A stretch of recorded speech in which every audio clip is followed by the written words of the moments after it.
जय मातारिणी रुद्राक्ष study point को मुझे आपको स्वागत जनाऊँगी। आशा करुच्ची आपण मैंने भलरे थे।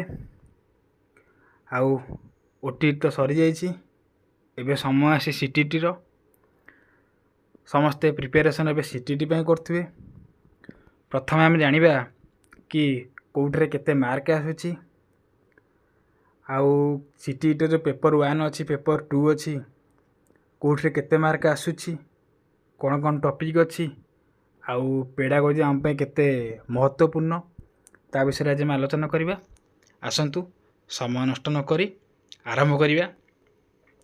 प्रथम देखिबा कि पेपर 1 ले कौन आसुची ना पेपर 1 ले आपनकर आसुची चाइल्ड डेवलपमेंट एंड पेडागोजी रु 30 टा एमसीक्यू जहार मार्क रहउची 30 मार्क। एमती रहउची मैथमेटिक्स रु आसुची 30 टा क्वेश्चन 30 मार्क, एनवायरमेंटल स्टडी रु आसुची 30 टा क्वेश्चन 30 मार्क, लैंग्वेज 1 आउ लैंग्वेज 2 एटर आसुची 30 मार्क आसुची। एमती है कि आपनकर 150 टा क्वेश्चन को 150 टा मार्क आसुची। एटा होची पेपर 1 ले समस्त कन्फ्यूजन थाए कि ये जो कंपलसरी रही दीटा paper 1 and paper 2 language 1 and language 2 एटार सब पिलांकर कन्फ्यूजन थाए। आ परीक्षा रे प्रायतः पिला एटा को भूल करिके आसंती, जहाँ फल से माने परीक्षा रे तांकर खराब होता है। आ खराब केमती होता है आमे आगु आलोचना करिबा। देखिए पेपर 2 रे इसमें रही कौन रही ना चाइल्ड डेवलपमेंट एंड पेडागोजी रहा आपंकर 30 टा क्वेश्चन को 30 मार्क, मैथमेटिक्स एंड साइंस 60 टा एमसीक्यू 30 टा मैथ रु 30 टा साइंस रु ये आपंकर आसीगला 60 मार्क, एवं सोशल स्टडी और सोशल साइंस रु आपंकर 60 टा क्वेश्चन आसीगला 60 मार्क। सोशल स्टडी रु 30 टा क्वेश्चन, सोशल साइंस रु 30 टा क्वेश्चन मिसिकला 60 टा क्वेश्चन। आ लैंग्वेज 1 लैंग्वेज 2 एटा कंपलसरी रही।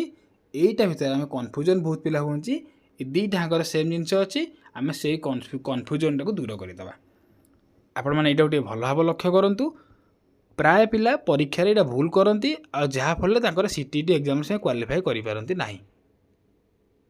है प्रथमे आपणकर एडमिट कार्ड देखिए। आपण एडमिट कार्ड रे आपण लैंग्वेज 1 ले कौन रखिंट, ओडिया रखिंट ना इंग्लिश रखिंट, यहीटा को आपण भल भाव लक्ष्य करेंगे। आपण पेपर 1 ले कौन रखिंट आ पेपर 2 रे कौन रखिंट। जदि आपण पेपर 1 ले ओडिया रखिंट किंबा पेपर 2 रे ना पेपर 1 ले इंग्लिश रखिंट,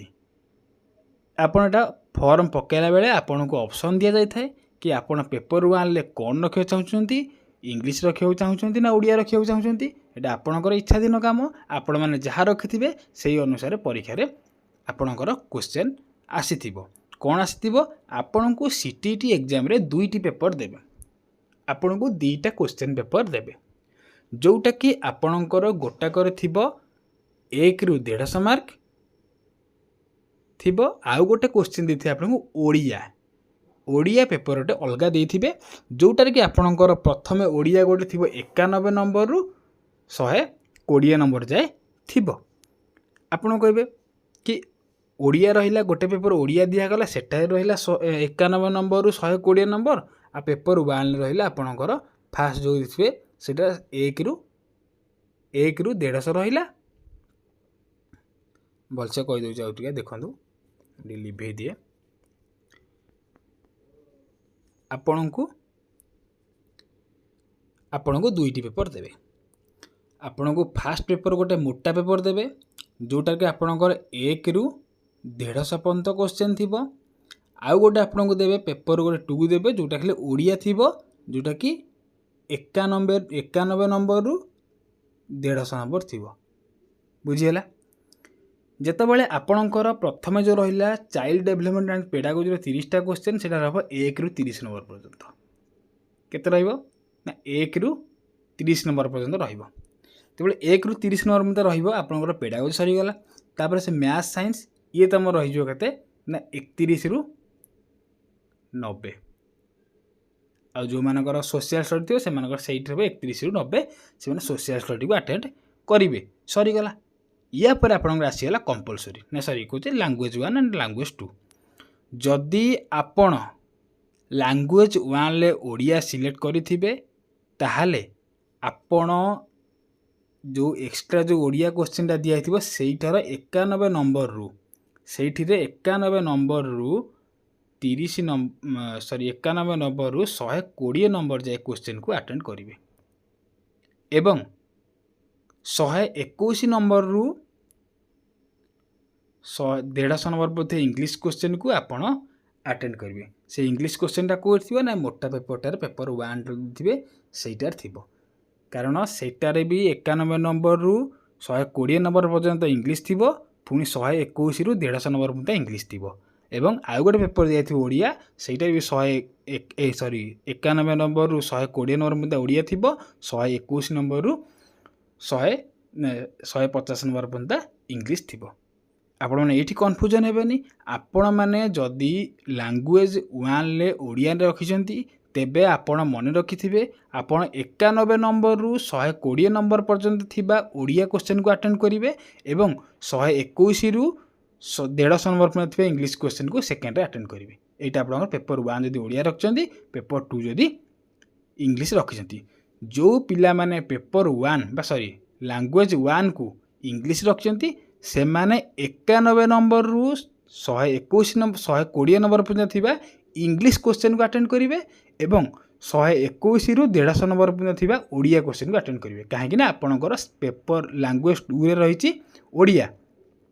ଯିଏ 2ରେ ରଖିଛନ୍ତି ଓଡ଼ିଆ ସିଏ 121ରୁ 150 ନମ୍ବର କୋଶ୍ଚିନ୍କୁ ଆଟେଣ୍ଡ କରିବେ ଓଡ଼ିଆ ପାର୍ଟର, ଯେଉଁ ଆପଣଙ୍କୁ ଏକ୍ସଟ୍ରା ପେପରଟା ଦିଆହେଇଥିବ ସେଠି କେବଳ ଓଡ଼ିଆ ଥିବ। ବୁଝିହେଲା? ଯଦି ଆପଣ ପେପର 1 ଯଦି ଓଡ଼ିଆ ରଖିଛନ୍ତି ତାହେଲେ ଆପଣ ଓଡ଼ିଆ କୋଶ୍ଚିନ୍ର 91 ନମ୍ବରରୁ 120 ନମ୍ବର ଆଟେଣ୍ଡ କରିବେ। ଯଦି ଆପଣ ପେପର 1 ଇଂଲିଶ ରଖିଛନ୍ତି ଆପଣ ଇଂଲିଶ ପେପରର ବା ମେନ୍ ବୁକ୍ର 91 ନମ୍ବରରୁ 120 ନମ୍ବର ଆଟେଣ୍ଡ କରିବେ। ଆଉ ତାପରେ ଆପଣଙ୍କର ଯେହେତୁ ଲାଙ୍ଗୁଏଜ୍ 2 ଓଡ଼ିଆ ଅଛି ଆପଣ ଓଡ଼ିଆ ପାର୍ଟକୁ ପଳେଇ ଆସିବେ। ଆଉ 121 ନମ୍ବରରୁ 150 ନମ୍ବର ମଧ୍ୟ ଓଡ଼ିଆ କୋଶ୍ଚିନ୍କୁ ଆଟେଣ୍ଡ କରିବେ। ବୁଝିହେଲା? ଏତିକି ରହିଥିଲା ଆପଣଙ୍କ କନସେପ୍ଟ। ଏଇଟା ପିଲାମାନେ କନଫ୍ୟୁଜନ୍ ହେଇଯାଆନ୍ତି। ସେଠୁ ଯାହାର ଯିଏ ଇଂଲିଶ ଓଡ଼ିଆ ରଖିଥିବେ ପେପର 1ରେ ସେ 91 ନମ୍ବରରୁ ଇଂଲିଶରେ ମାରି ଦେଇଥିବେ, ସେଥିପାଇଁ ଆପଣମାନଙ୍କର ଭୁଲ ହେଇଯାଏ କୋଶ୍ଚିନ୍ଟା। ବୁଝିହେଲା? ଏତିକି ଥିଲା ଗୋଟେ ମେନ୍ ତାର ଫଣ୍ଡା, ଯେଉଁଟାକି ସିଟିଟି ଗୋଟେ ଅଲଗା ପ୍ରକାର ଟିକେ ହେଉଛି। ସେଥିପାଇଁ ଆପଣମାନେ ଯେଉଁମାନେ କନଫ୍ୟୁଜନ୍ ହେବେନି, ହେଲା, ଯାହା କହିଲେ ଭଲ ଭାବେ ତାକୁ ମନେ ରଖିବେ ଆଉ ସେଇ ଅନୁସାରେ ଆପଣ ପରୀକ୍ଷାରେ ତାକୁ ଆଟେମ୍ପ୍ଟ କରିବେ। ବୁଝିହେଲା? ଯିବା ଏବେ ଆମର କ'ଣ ରହିଲା, ଆଉ ଗୋଟେ କଥା କହିଦେଉଛି କି ଜେନେରାଲ ପିଲାମାନଙ୍କ ପାଇଁ, ଯେଉଁମାନେ ଜେନେରାଲ ପିଲା ସେମାନଙ୍କ ପାଇଁ କ୍ୱାଲିଫାଇଂ ମାର୍କ 90 ଏବଂ ଯେଉଁମାନେ ଅଦର କାଟାଗୋରୀ ଅଛନ୍ତି ସେମାନଙ୍କର 82 ମାର୍କ ରହୁଛି। ଏଇଟା ତାଙ୍କ କ୍ୱାଲିଫାଇଂ ମାର୍କ। ଦେଖନ୍ତୁ ଆମର ଗୋଟେ କଥା ହେଉଛି କ'ଣ, ଟିକେ ଭୁଲିଗଲି ଆଉ ଗୋଟେ କଥା କହିବା ପାଇଁ ଆପଣମାନଙ୍କୁ କହିଦେଉଛି ଆପଣମାନଙ୍କୁ ଯେ ଏଇ ଯେଉଁ ଟପିକ୍ ରହୁନି ଆପଣମାନଙ୍କର ପେଡାଗୋଜିରୁ 30 ମାର୍କ ରହିଲା, ଇଏ କ୍ଲିୟର ହେଇଗଲା। ଯେଉଁ ମ୍ୟାଥ୍ ଆଉ ସାଇନ୍ସରୁ 60 ମାର୍କ, 60 ମାର୍କରୁ 30 ମାର୍କ ଆପଣଙ୍କର ପେଡାଗୋଜି। ମନେ ରଖିଥାନ୍ତୁ ମ୍ୟାଥ୍ର ଯେଉଁ 30 ମାର୍କ ଆସିବ 30ରୁ 15 ମାର୍କ ପେଡାଗୋଜି ଆଉ 15 ମାର୍କ ଆପଣଙ୍କର କଣ୍ଟେଣ୍ଟ, ଆଉ ସାଇନ୍ସର 15 ମାର୍କ ଆପଣଙ୍କର ପେଡାଗୋଜି ଆଉ 15 ମାର୍କ ଆପଣଙ୍କର କଣ୍ଟେଣ୍ଟ। ସେମିତି ସୋସିଆଲ୍ ଷ୍ଟଡ଼ିର ସେଇଆ ଆଉ ସୋସିଆଲ୍ ସାଇନ୍ସର ସେଇଆ, ଲାଙ୍ଗୁଏଜ୍ର ସେଇଆ, ଲାଙ୍ଗୁଏଜ୍ 2ର ସେଇଆ। ତେଣୁକରି ଆପଣମାନଙ୍କୁ ମନେ ରଖନ୍ତୁ ଆପଣମାନଙ୍କର ଇଏ ରହିଲା 30 ମାର୍କ, ଇଏ ରହିଲା 15, ଇଏ ରହିଲା 30, ହେଲା କି ଆପଣମାନଙ୍କର 30, ଇଏ 30 60 ଆଉ ଆପଣଙ୍କର ଇଏ ଏ ଭିତରୁ 30 90। ଆପଣମାନଙ୍କର ଆସିଯାଉଛି କ'ଣ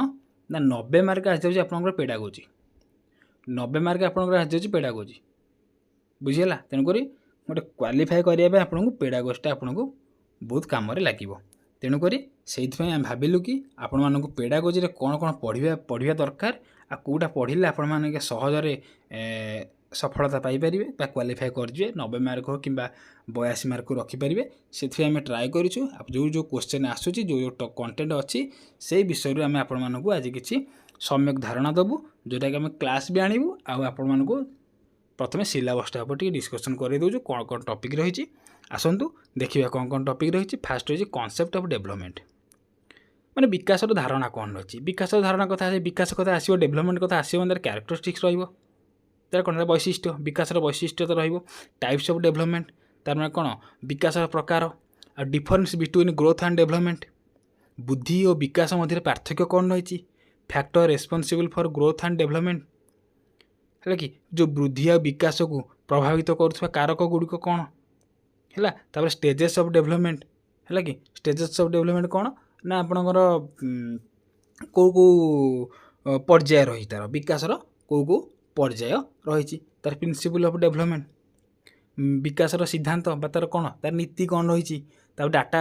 debates on growth and development माने कौन बुद्धि और विकास संबंधी विभिन्न मतामत बा विवाद ये सब आसो तापर डेभलपमेंटाल टैक्स जोटा कि कौन विकासात्मक कार्य ये सब जिन आपंकर कौटा डेभलपमेंट्रे आपंकर विकास धारणा ये जिन सब आसपर आस विकास अच्छी विकासटा क्या डिपेंड करे ना हेरिडिटी एनवायरनमेंट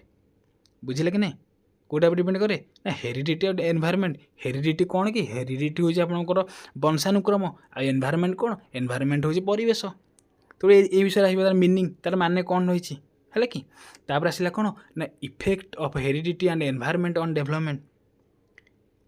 माने कौन वंशानुक्रम आ परिवेश शिशु उपर कौन प्रभाव पकाउछि ये विषय आसो तार importance of heredity and environment आउ माने कौन परिवेश और वंशानुक्रम गुरुत्व कौन रही कॉन्सेप्ट ऑफ सोशलाइजेशन बा सामाजिकरण सोशलाइजेशन कौन सामाजिकरण धारणा कौन रही टाइप्स ऑफ सोशलाइजेशन बा सामाजिकरण को कौटा आम मैंने टाइप्स ऑफ सोशलाइजेशन प्रकार भेद जोटा रही टाइप्स कौन रहा सोशलाइजेशन फैक्टर इन्फ्लुएंसिंग सोशलाइजेशन बास सामाजिकरण को प्रभावित करुवा कारक गुड़ी कौन रहा एरिक एरिक्सन थ्योरी आप जानते एरिक एरिक्सन थ्योरी तापर एजेंट ऑफ सोशलाइजेशन सामाजिकरण कौन माध्यम जोड़ा रोचे role of play in socialization सामाजिकरण रे खेलर भूमिका कौन रोचे प्ले तापर आसो कौन आसो देखिए तापर आसगला कॉन्सेप्ट ऑफ एडोलेसेंस कैशोर अवस्था मन रखता पेपर 1 सीडीपी आ पेपर 2 सीडीपी दुईटाकर सिलेबस सामान अच्छी से आम गोटे ये नहीं आसू गोटे टॉपिक आम नहीं आसू दुईटा जो क्लास हो समस्त सामान रहे पेपर 1 पेपर 2 रहा कॉन्सेप्ट ऑफ एडोलेसेंस कैशोर अवस्थार धारणा कौन रही कैरेक्टरिस्टिक्स ऑफ एडोलेसेंस कैशोर अवस्थार वैशिष्ट्य need and concern of adolescence है तार आवश्यकता कौन रही समस्या कौन रही चैलेंजेस ऑफ एडोलेसेंस है माने कैशोर अवस्था कौन चैलेंजेस आसो है प्रोग्राम रिलेटेड टू एडोलेसेंस कैशोर अवस्था माने कौन कौन कार्यक्रम रही कौन प्रोग्राम रहा role of parent sorry of छाड़ी जाइछु role of parent and teacher माने टीचर आउ पेरेंट कर कौन भूमिका रोल पियाजे कॉग्निटिव डेवलपमेंट थ्योरी ये तो आसो पियाजे भाइगोट्स्की सोशल कल्चरल थ्योरी है आउ ब्रूनर कॉग्निटिव डेवलपमेंट तो ये जो 3टा रहा ए थ्योरी को भल भाव आप पढ़ी थे ओटीटी पढ़ी थे आउ थे पढ़ी देखने है तापर आसला कौन कोलबर्ग ये भी आसो आप भल important Kohlberg morale development theory concept of learning learning कौन शिक्षण है तापर नेचर ऑफ लर्निंग है शिक्षण प्रकृति तापर फीचर्स ऑफ लर्निंग प्रोसेस है शिक्षण प्रक्रिया वैशिष्ट्य कौन रहा है कि तापर आसला कौन Pavlov classical conditioning theory Pavlov theory क्यों तापर Skinner operant conditioning theory classical conditioning theory कौन शास्त्रीय अनुबंधन आ स्किनर एटा कौन क्रियात्मक अनुबंधन ऑपरेंट है थंडाइक ट्रायल एंड एरर है तापर बांदुरांग आल्बर्ट बांदुरांग सोशल लर्निंग थ्योरी तापर ट्रांसफर ऑफ लर्निंग बोले कौन ट्रांसफर ऑफ लर्निंग शिक्षणर स्थानांतरण है ये थ्योरी को भल भाव पढ़े एठू क्वेश्चन आसो आपणकर ट्रांसफर ऑफ लर्निंग शिक्षणर स्थानांतरण विषय आसो तापर देखा देखला चाइल्ड सेंटर एजुकेशन शिशु केन्द्रिक कैरेक्टरिस्टिक्स ऑफ चाइल्ड सेंटर मैंने कौन वैशिष्ट्य कौन रही तार शिशु केन्द्रिक शिक्षण में प्रोग्रेसिव एजुकेशन प्रगतिशील शिक्षा ओडिया टी कहीदे आप जेहेतु ओटीटी पढ़ी थे आप मन पड़ज से कहीदे डुएस थ्योरी ऑफ प्रोग्रेसिव एजुकेशन है तापर तो से डुएंकर कौन प्रोग्रेसिव लर्निंग माने कौन प्रगतिशील शिक्षा कौन रही तार तापर importance of progressive education importance कौन रही तार माने गुरुत्व कौन रही तापर रहा कौन कैरेक्टरिस्टिक्स ऑफ प्रोग्रेसिव एजुकेशन तार कौन तार वैशिष्ट्य कौन रही कंस्ट्रक्ट ऑफ इंटेलिजेंस माने कौन बुद्धिर धारणा है कि तबे थियोरीज ऑफ इंटेलिजेंस रहा मल्टी डायमेंशनल इंटेलिजेंस जोटा आप रोचे बहुमात्रिक बुद्धिमत्ता है कि ये सब जिनस आपर सीटीईटी रे तापर आसला कौन ना कैरेक्टरिस्टिक्स ऑफ इंटेलिजेंस बा बुद्धिर वैशिष्ट्य तार इंटेलिजेंस क्वांटेंट बा आईक्यू पर आप लब्धांक बुद्धिर लब्धांक है मन रखिए भल क्वेश्चन बहुत क्वेश्चन भल क्वेश्चन आसे है तापर फैक्टर अफेक्टिंग लैंग्वेज डेवलपमेंट भाषा विकास को प्रभावित करुवा कारक है कि इंपोर्टेंस ऑफ लैंग्वेज भाषार गुरुत्व थियोरी ऑफ लैंग्वेज डेवलपमेंट भाषा विकास सिद्धांत गुड़िक कौन रही डेवलपमेंट ऑफ थॉट माने कौन चिंतन अर्थात भावना है चिंतन विकास तार independence of language and thought भाषा और चिंतन पारस्परिक interdependence of language and thought माने कौन रहा माने कौन भाषा और चिंतन पारस्परिक संपर्क जोड़ा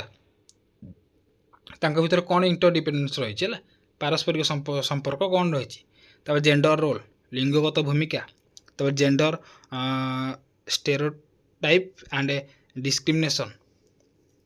है ये कौन मान तार जेंडर स्टेरियोटाइप्स माने कौन मैं लिंगगत जोटा कहते रूढ़ीवाद है कि एवं भेदभाव जोटा रोचे से से विषय पढ़ तापर जेंडर बीस इन करिकुलम है पाठ्यक्रम जो लिंगगत जो पार्थक्य रोचे पक्षपात रोचे विषय तार मेथड फॉर रिड्यूसिंग जेंडर बैस माने कौन माने केमिति आमे माने जो लिंगगत पक्षपात कमाई पारिबा रिड्यूस करि पारिबा है तापर आसला मीनिंग ऑफ इंडिविजुअल डिफरेंसेस व्यक्तिगत पार्थक्य है व्यक्तिगत पार्थक्य अर्थ कौन importance of understanding individual difference है या माने कौन व्यक्तिगत पार्थक्य को बुझुवा जो जिनसा तो कॉन्सेप्ट ऑफ इवैल्यूएशन जान मूल्यांकन है difference between assessment and evaluation assessment कौन आकलन मूल्यांकन कौन इवैल्यूएशन है बुझे इवैल्यूएशन मूल्यांकन असेसमेंट मान हूँ आकलन है टाइप्स ऑफ असेसमेंट है आकलन मान केते टाइप्स अच्छी कौन अच्छी तापर स्कूल बेस्ड असेसमेंट विद्यालय भित्तिक आकलन है तार कंटिन्यूअस एंड कम्प्रेहेंसिव इवैल्यूएशन निरंतर आ सर्वांगीन मूल्यांकन कंटिन्यूअस एंड कम्प्रेहेंसिव इवैल्यूएशन है test of validity and reliability कौन रिलायबिलिटी कौन भलसे पढ़ी आम टीटी समय सेटा भी आसी जाइए असेसमेंट टूल आकलन उपकरण है जो assessment of tools types of question प्रश्नर प्रकार केते प्रकार क्वेश्चन आसुची केमिति आसुची कौ टाइप क्वेश्चन आसुची डैशबोर्ड कौन कहवा गारटना कौन कहवा से विषय पढ़ा कॉन्सेप्ट ऑफ इंक्लूसिव एजुकेशन है अंतर इंक्लूसिव एजुकेशन कौन अंतर्भुक्तिमूलक शिक्षा है तापर आसले कौन ना इम्प्लिकेशन ऑफ इंक्लूसिव एजुकेशन है तापर आसले कौन understanding children with special need children मानकर कौन स्पेशल नीड सहित बुझार अच्छी टाइप्स ऑफ लर्निंग शिक्षण प्रकार addressing different types of learning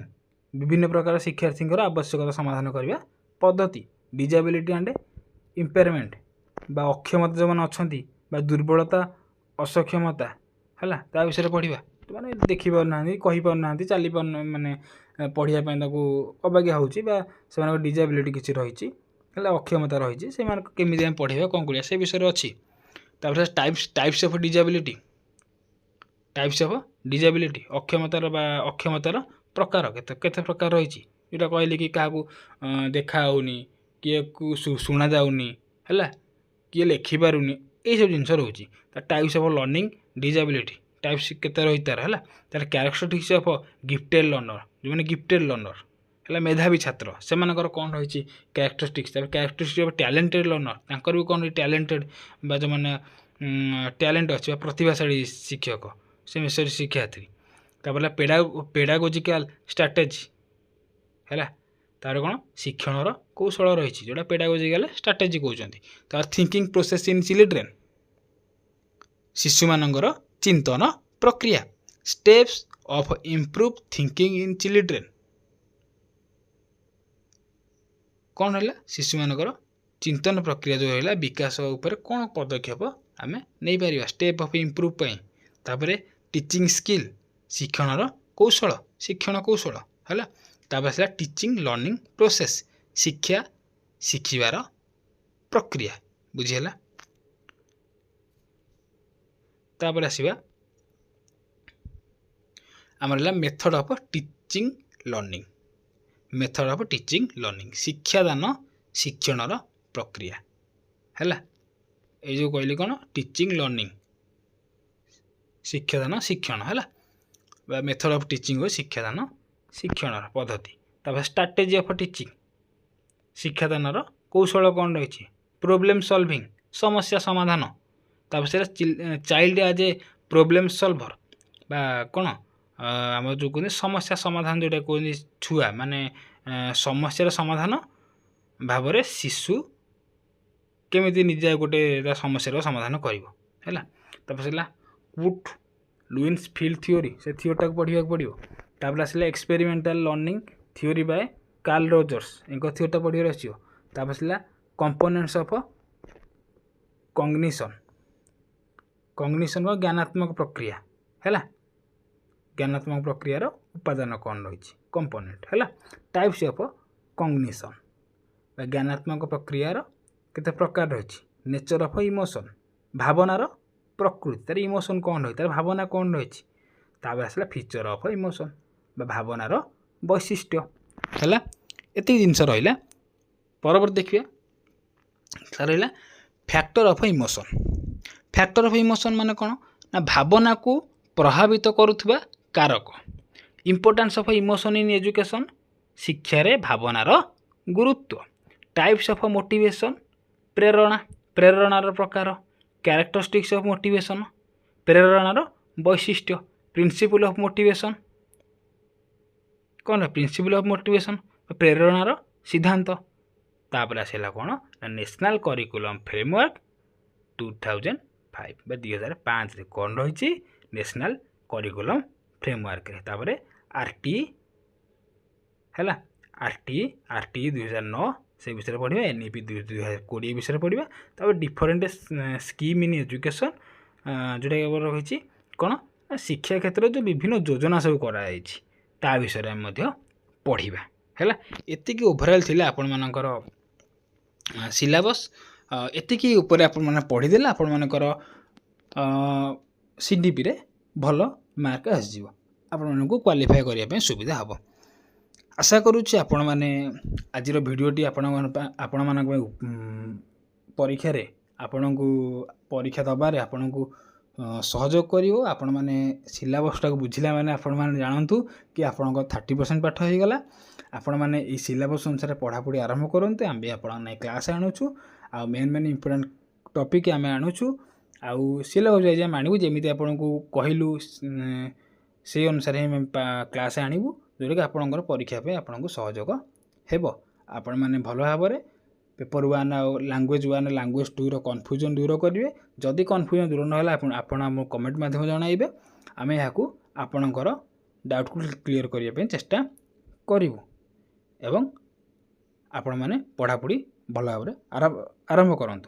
रहिलु धन्यवाद जय मातारिणी।